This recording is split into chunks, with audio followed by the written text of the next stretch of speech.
Welcome back. Half-time at Villa Park. Aston Villa cruising at the break. 3-0 lead over Brighton. All three goals coming in a spell of 11 minutes and 54 seconds. So much to talk about. Let's get straight to it. The first of Ollie Watkins' 2 goals. You want to point out the great work from John McGinn? Well, we're just talking about John McGinn when this happens. We're saying, people don't look at him as a top player. He could be a really good player for one of the top clubs. Look at how he creates that space for himself.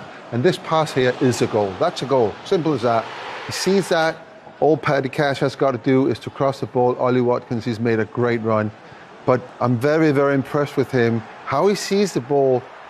We all know about the physical part of it, but Glenn, you look at something else there, don't you? Yeah, I think, I'm looking at it from firstly striking point of view. I think the way that Ollie Watkins lets this ball roll across his body and takes it with his left foot, because I think if he sweeps it with his right, it's possible to hit Jason Steele here. So it's a brilliant finish. But for me, Adam Webster, looking at it from a negative point of view, from a Brighton's point of view, I think Adam Webster could get touch tight to Ollie Watkins and block that run. It's just too easy to make that. It's a 10-yard dash, isn't it? Where he's quicker than Adam Webster. And I think when he makes that, if anything Adam Webster's got to do, he's got to get in his way. So that's pretty straightforward. Yep. No arguments over that goal. OK, things might change from here on in. Ollie Watkins' second goal, a solo effort for his third of the season.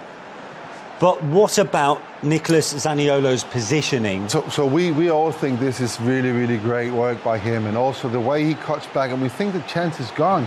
And of course that finish. You cut it back there. It's difficult for the goalkeeper. And I'm looking at Lewis Dunk there, maybe diving a little bit. What I didn't see was Zaniolo. Zaniolo is right in front of the goalkeeper there, right in front of him.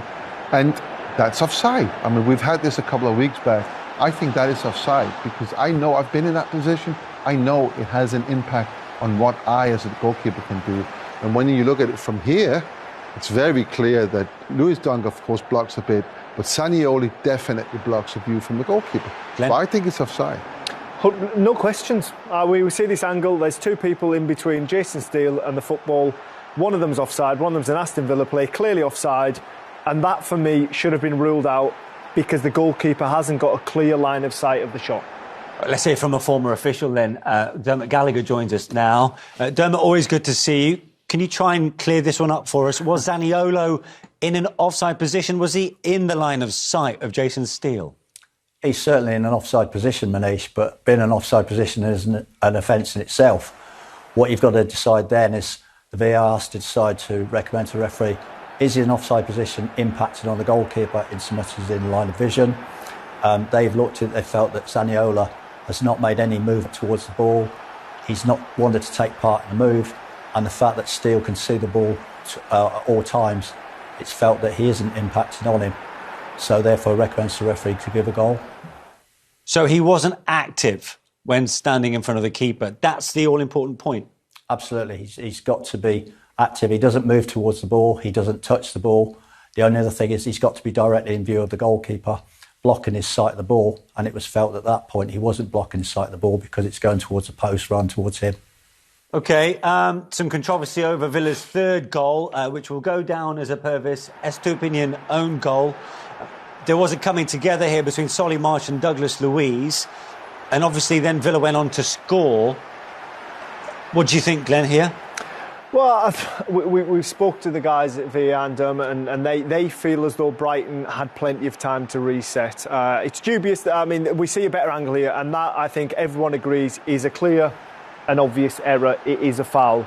And then for me, when they're saying there's time to reset, I find that really hard to believe because I'm going to count. I think there's about 5 seconds when Ollie Watkins picked this ball up and all of a sudden they're in the Brighton 18-yard box. From this point, the ball doesn't leave the 18-yard box at all.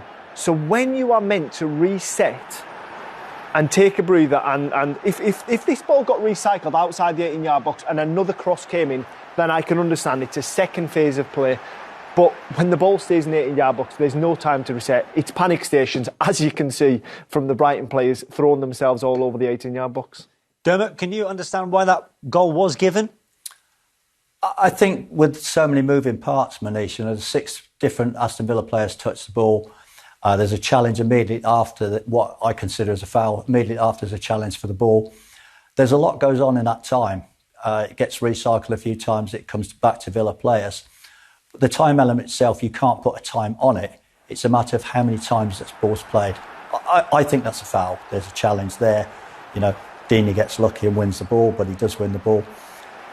It goes on. As I say, there's 6 different Villa players touch that ball.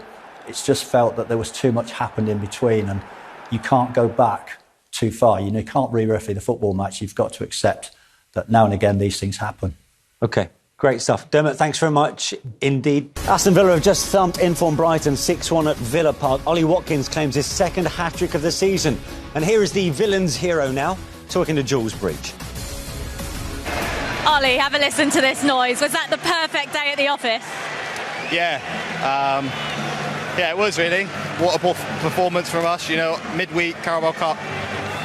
Wasn't so good, but we bounced back here and against a tough team, you know, they play some good stuff. So, it's a great result. You've got the match ball in your hands there. You're actually the first Aston Villa player to score 2 hat-tricks in the same season since Andy Gray in the 70s, and we're only 11 matches in. How many are you going to get by the end? I'm not sure. Hopefully a lot more. Hopefully this is not the last. So, a great day for me. Not bad timing, doing it in front of the England manager here as well. To be honest, I don't know, obviously, when he's here. Obviously, it's nice when he is here, but I just try and perform, and I want to score every game. You know, there's been a few times this season where I think I should have scored and I've come off the pitch a little bit disappointed, but the good thing is there's always the next game to try and put it right. So, you know, today I had 3, maybe could have had 4 at the end there. But yeah, I'm going to enjoy it. You've got such a good record against Brighton. Did you just get a feeling today that you were going to score? Someone told me about my record before. I didn't really take that into take that note when I came into the game. But you know, every game I want to score. I want to try and do what hurts the defence, and it worked today. But collectively as a team, we were second to none, and it starts from the back really. So yeah, credit to the boys, and we've got the game plan right today. Just how good was Ollie Watkins today, Glenn? I thought he was outstanding. I thought him and Diaby together, obviously Watkins is going to get the plaudits because he got the goals, but I thought they dovetailed really nicely. And he made his mark from early on. He got his first opportunity. He was there. He was Johnny on the spot, and he puts it away. Like I say, he lets it roll when we eventually get that brilliant pass by McGinn. But when he lets this roll onto his left foot, it's what I would call a cute finish. Because if he sweeps it in with his right, I think Jason Steele could possibly save it. But it's a brilliant run from him. But for me, it's too easy. Pete? Yeah, I mean, I think everything about that goal is a positive. Yeah, you can begin to highlight little mistakes or maybe being in the wrong position. Webster he had one of those games today where he was just literally every time he was in the wrong position. Now, there will be some controversy here about the second, but let's focus on Watkins. Yeah, and much of this was down to him, right? It's all down to him. He's got everything. You think he's lost the opportunity there? He hasn't. He's a striker. We talk about him being a modern-day striker, but also with sort of an element of an old-fashioned number 9. We saw that on the first goal, where he was in the right position, made the right run in the correct moment. Here, you know, he finishes. He's clever. He gets the ball behind Dunk. We can argue, is it offside or is it not offside? Yeah. That takes nothing away from what he did. But he is. I mean, again, you see Webster here. I don't really know what he's doing. He does. I mean, McGinn again plays a part. Chance is gone, but he's still getting a shot away. Yeah. I think even the way he picks up and he's driving at defences, and we can see him and Webster highlighted here, just drops this ball off. But watch his intent look, just drops it a little bit. He's looking to get in behind. He doesn't quite get in behind, flicks it onto his left, and there's bodies in the way, but he still shoots through it, and that is a proper centre forward to me. And that is down to Unai Emery. When Steven Gerrard was there, Watkins was, I think, a little bit lost in what he was and where Aston Villa wanted him to play. But when Unai Emery came into the football club, he said, he's my number 9. And since that point, he's emerged probably as England's second best striker behind Harry Kane. And I think he's still improving.